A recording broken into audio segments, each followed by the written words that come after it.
മരുഭൂമിയിലെ സ്വർണ്ണക്കനിവിള കൗതുകമായി. മരുഭൂമിയിലെ കൽപ്പവൃക്ഷമായി അറിയപ്പെടുന്ന ഈന്തപ്പന ഇനി കേരളത്തിലും സമൃദ്ധമായി കായ്ച്ച് ശ്രദ്ധേയമാകുന്നു.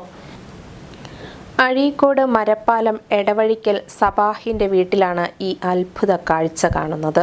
ചൂടേറിയ മണലാന്തരങ്ങളിൽ മാത്രം വളരുന്ന ഈന്തപ്പനയിൽ തേനൂറുന്ന ഈന്തപ്പഴങ്ങൾ പാകമായി നിൽക്കുന്ന കാഴ്ച നാട്ടുകാർക്ക് കൗതുകമാവുകയാണ്. സാധാരണയായി അലങ്കാരച്ചെടിയായി വീടുകളിലും സ്ഥാപന പരിസരങ്ങളിലുമാണ് ഈന്തപ്പന നട്ടു വളർത്തുന്നത്.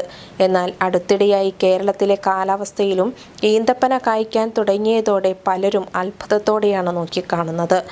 കാഴ്ചയ്ക്കായി നട്ട മരങ്ങളിൽ ഇപ്പോൾ കൂട്ടമായി പഴങ്ങൾ തൂങ്ങിയിരിക്കുന്നതാണ് ശ്രദ്ധേയമാകുന്നത്. മരുഭൂമി രാജ്യങ്ങളിലെ പ്രധാന ഫലവിളവായ ഈന്തപ്പഴം ആരോഗ്യ ഗുണങ്ങൾ കൊണ്ടും ഏറെ പ്രസിദ്ധമാണ്. ഈന്തപ്പനകൾ മികച്ച രീതിയിൽ കായ്ച്ചത് കാർഷിക മേഖലയിലും പ്രതീക്ഷ ഉയർത്തിയിരിക്കുകയാണ്.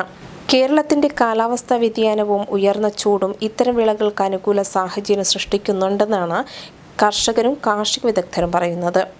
വ്യത്യസ്തമായി ഈ കാഴ്ച കാണാൻ നാട്ടുകാർ എത്തുന്നതും ഇപ്പോൾ പതിവായി മാറിയിരിക്കുകയാണ്.